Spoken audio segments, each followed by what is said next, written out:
Uzbekistan में Iran के राष्ट्रपति और तुर्की के राष्ट्रपति की मुलाकात हुई है। रजब तैयब एर्दोगान और ईरान ने एक साथ एक ही बात कही। दोनों देशों ने कहा कि इजराइल इस वक्त लगातार जुल्म कर रहा है और गाज़ा के लोगों को कत्लेआम कर रहा है, अंतर्राष्ट्रीय कानून का उल्लंघन कर रहा है। सेम बातें। वहीं रजब तैयब एर्दोगान ने कहा कि इस्लामिक देशों को, मुस्लिम देशों को एकजुट होना चाहिए और इजराइल के खिलाफ सख्त से सख्त कदम उठाना चाहिए। अब दोस्तों, ये वो देश कह रहा है जो खुद तुर्की इजराइल को तेल दे रहा है, ईंधन दे रहा है, गैस दे रहा है और उसके साथ तमाम डील कर रहा है। मेरे दोस्तों, वहीं ईरान ने भी यही सेम बात रिपीट की है। हाल ऐसा है कि जो बयान दे रहे थे अब वो सख्ती से बयान देने से भी पीछे हट रहे हैं। वहीं मेरे दोस्तों, रजब तैयब एर्दोगान ने अभी भी ये साफ बात कह दी है दोबारा से कि इजराइल इस वक्त अभी भी चर्च को निशाना बना रहा है, अस्पतालों को निशाना बना रहा है, लोगों को, बच्चों को निशाना बना रहा है।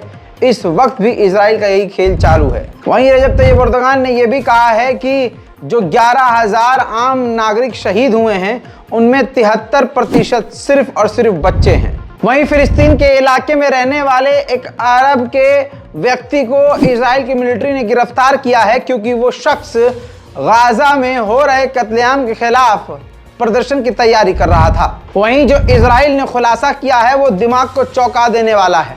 इजराइल ने कहा है कि वेस्ट बैंक के इलाके से हमने 900 हमास के लड़ाकों को गिरफ्तार किया है। वहीं पाकिस्तान के प्रधानमंत्री ने पूरी दुनिया की कम्युनिटी से और पूरी दुनिया में जितने देश हैं सभी से ये रिक्वेस्ट की है कि गाज़ा पर जो लगातार कत्लेआम इजराइल ने किया है और अस्पतालों को निशाना बनाया है, इसके लिए इजराइल को जवाबदेह ठहराएं।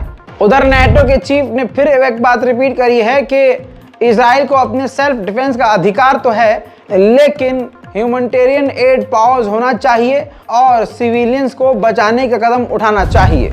इजराइल की मिलिट्री पूरे गाज़ा को 2 टुकड़ों में करके चारों तरफ से घेर रही है। इस ग्राफ के जरिए समझ लीजिए, ये कत्थई यानी ब्राउन रंग का आपको एरिया दिख रहा है, यहाँ पर इजराइल की सेना मौजूद है। अब दोस्तों, गाज़ा के चारों तरफ इसी तरह से घेराबंदी करके ये सेना आगे बढ़ रही है और चारों तरफ से घेर रही है।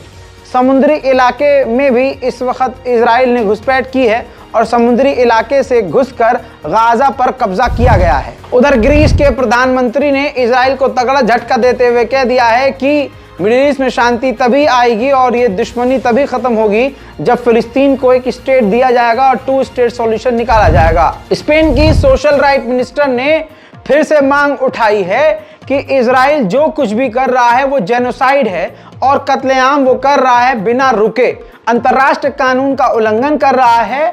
मैं मांग करती हूं अपनी सरकार से, अपने देश से कि इजराइल के साथ तमाम डिप्लोमेटिक रिश्ते खत्म कर दिए जाएं। वहीं इजराइल कुछ छोड़ नहीं रहा है।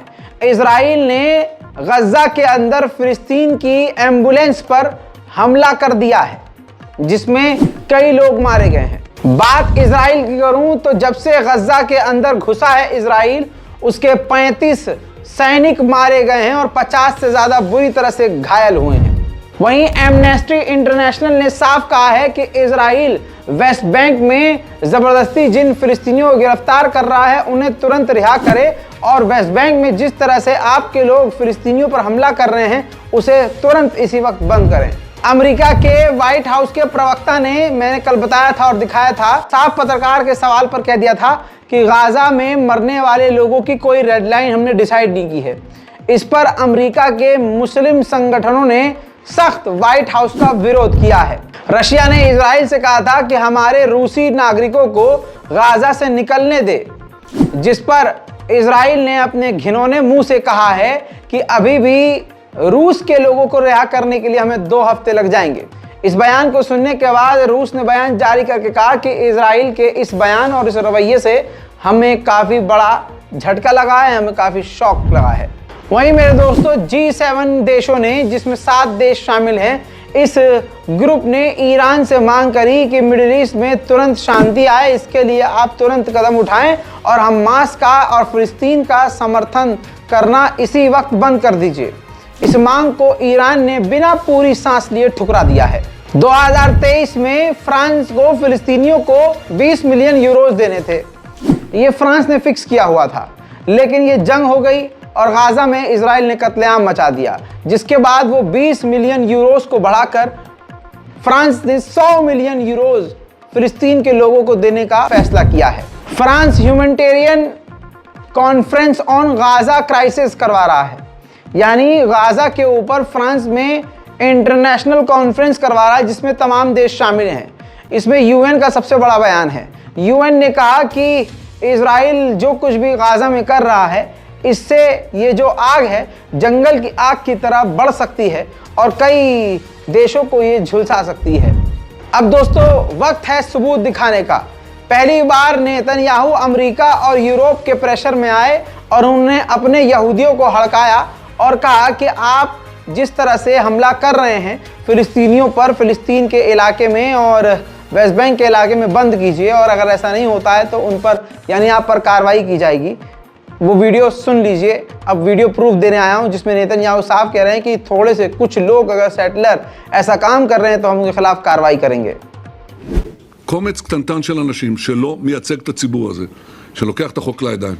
אנחנו לא מוכנים לסבול את זה, אנחנו לא מוכנים לקבל את זה, אנחנו נפעל נגד זה בכל דרך. זה גורם נזק בינלאומי כבד למדינת ישראל, וזה לא מייצג את הציבור כאן. אני מגנה את זה, ואנחנו נפעל נגד זה, ואני יודע שאני מייצג את כל האנשים שיושבים כאן, ראשי היישובים ביהודה ושומרון, וציבור המתיישבים ביהודה ושומרון. बहरहाल दोस्तों, इस रिपोर्ट पर आज के लिए, अभी के लिए, फिलहाल के लिए इतना ही। लौट रहा हूं और भी बड़ी जानकारियों के साथ थोड़ी ही देर में। चैनल को सब्सक्राइब कीजिए, वीडियो को शेयर कीजिए। जय हिंद।